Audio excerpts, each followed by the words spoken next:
right, so here today we are going to be talking about something pretty fun. Finally, as requested by like so many of my comments here, I did want to take time before I actually made a tier list video.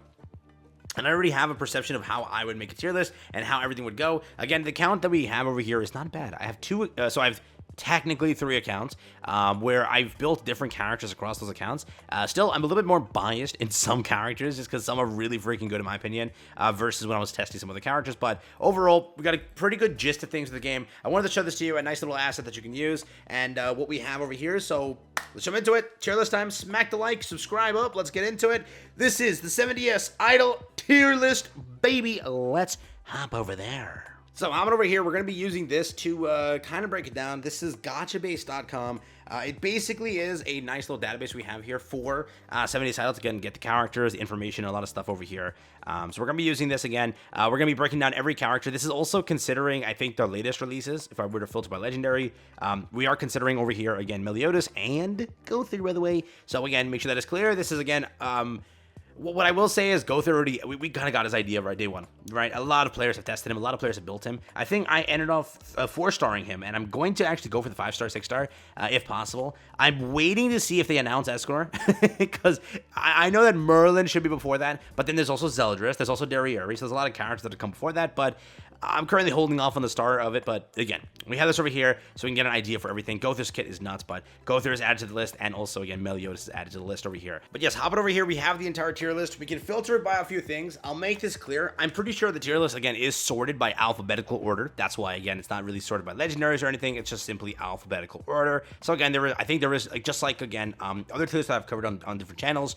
It's similar to that aspect of, again, alphabetical. Don't look at S tier and be like, oh my god, Ren is better than Meliodas. Oh no. Don't do that. No, Meliodas and Galland, whatever. They are just simply alphabetical. I'm guessing correct, because again, that's kind of how the names work. So keep that in mind. There is no specific order other than if they're on SS tier, they're on SS tier. So keep that in mind. We can also, again, filter over here by legendary and such and do it that way and kind of operate the site like that. But we'll reset for now. We'll go through it. We'll start from the bottom and work our way up and go through it that way. So let's do it. C tier characters. We have a bunch of purples here. Let me just make this clear for the future of the game also. Purple characters die. They die. They die after a point. The only real character that makes it anywhere is sadly just Ellie. They could have done better with other purple characters, but sadly just Ellie is the only one that makes it there, and she makes it there because of her support and everything. She's a very good healer, and I also expect that this character falls off in the future just because we're going to get a probable legendary Ellie that's far better than this Ellie over here.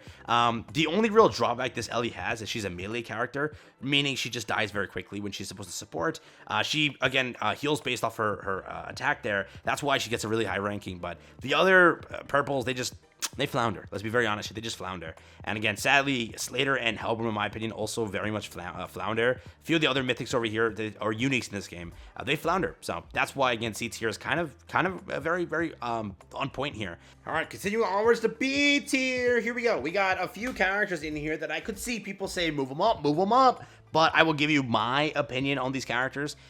First up, what I will say is the ones that I can see people say move up would be Jenna and Zenari. I could see that. I could definitely understand if you think that, again, Jenna and Zenari should move up. I think that the better of the two is more so Zenari. I think Zenari is actually a pretty good character. I've seen a lot of people say that she is like that, but from my testing and everything, I don't know, right? So the ally, so let's do this from the start here. Basic 72% damage, not like a high attacker, but like Gowther, for example, is 95-ish%, which is insanity. Her ultimate move restores allies' HP for, again, 482% of attack, which is really freaking good.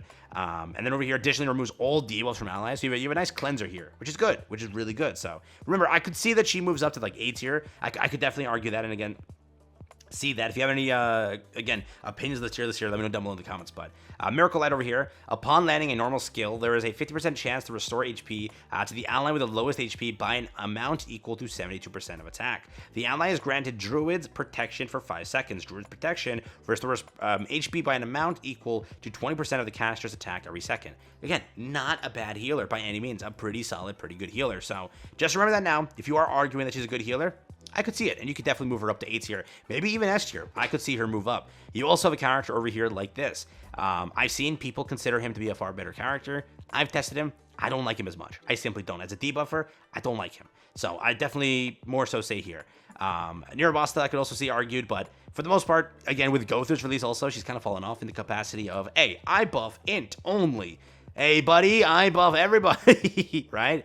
So again, I definitely see that aspect of it, but for the most part, B tier here, Fraudrin over here, Dreyfus over here, Hendrickson over here.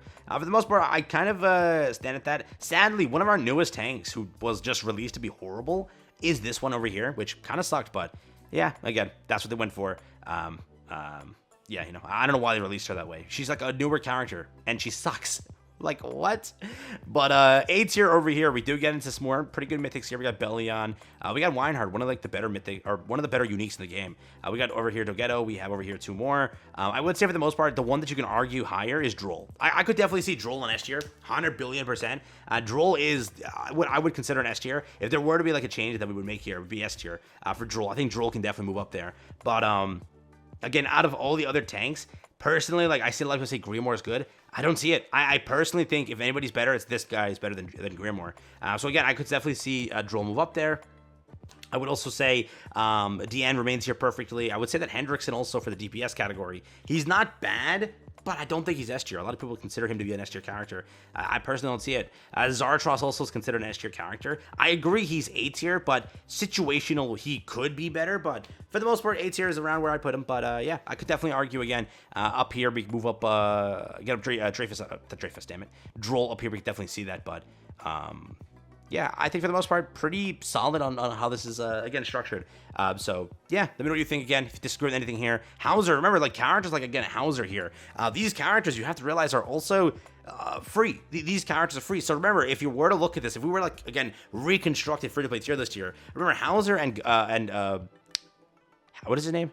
Oh my god, Hendrickson, they would definitely move up, correct? Because again, they're just free characters, going to continuously get dupes for them.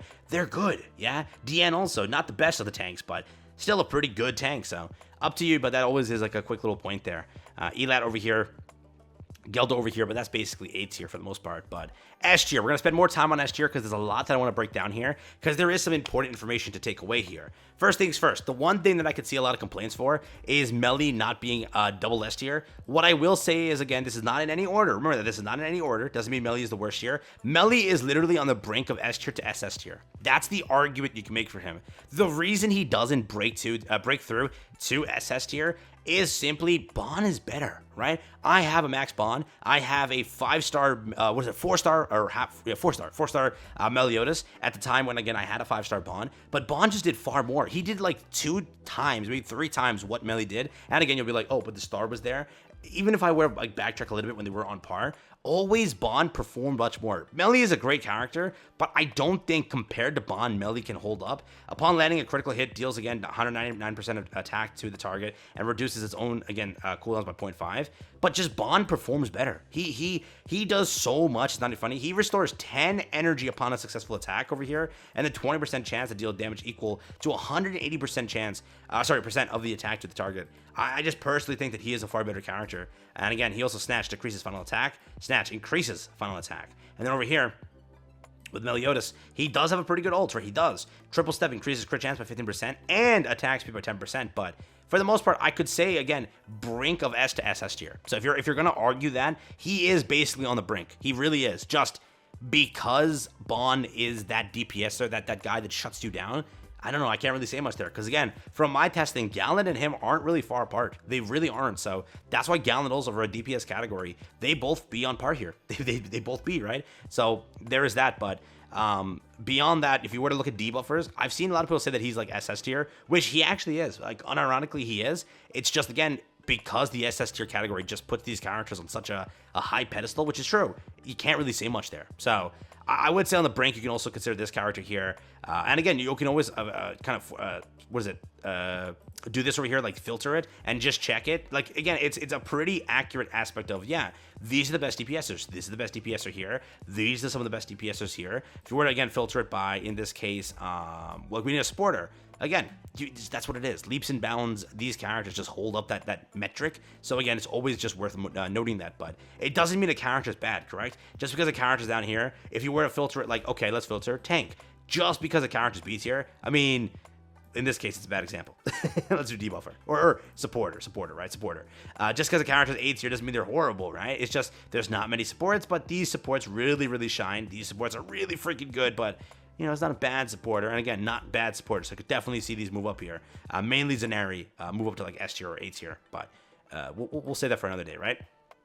But again, back onto it. Ren over here, a great mythic character. If you want to filter, again, unique over here, you see, there's pretty good uniques. Sadly, no SS tier unique. And I wonder if Netmarble will ever release new uniques to the game. Again, they're guilty, very guilty, with SLA not releasing any SR characters since launch. And also with, again, Grand Cross for a very long time. Now, the game's been out for 5 years. After like the 2-year mark, we haven't gotten a real SR or R character. So I think that they're done with that aspect. But will we ever get another unique character? We won't know for sure, but if we do, maybe we have an SS tier character. But these are like your closest S tier characters when it comes to it. And again, if you want to look at Epic, sadly, it's just it's just up here and then the filth down there. But again, if you want to filter by legendary over here, this is what it looks like too. So if you're looking for, again, your better legendaries, take a screenshot here. That's your better legendaries. But again, that's mainly what we got there on that aspect. Anything else I want to say? Fighter Dian, again, Droll also, and this over here were some of the better tanks, you could kind of argue.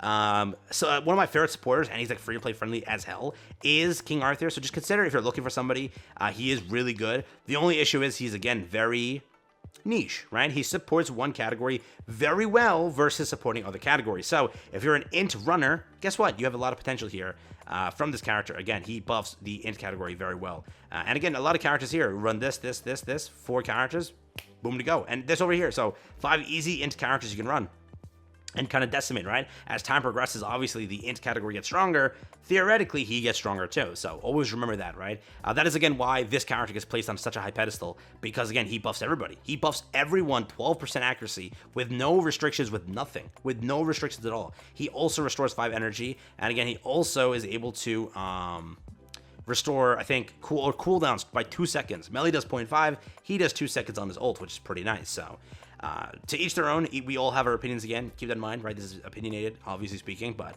let me know what you think. Again, if you have any changes over here, let me know what you think on that aspect of it. If you have any opinions on anything shown here, let me know. But for the most part, that's kind of the thing there. So again, nice little resource if you want to use it. Again, gotchabase.com. You're able to hop over here. Again, if you've used the Grand Cross one we have, it's very similar in the context of able to just give you the information pretty quickly. So there is that. Take care, have fun. That's what I got for you here today. And again, as more characters come out, I think this will be updated, and we'll have it updated soon with that stuff. So pretty cool stuff. And then, yeah, I'll update you right away. So take care, have fun. It's been it for me. Hope you enjoyed it.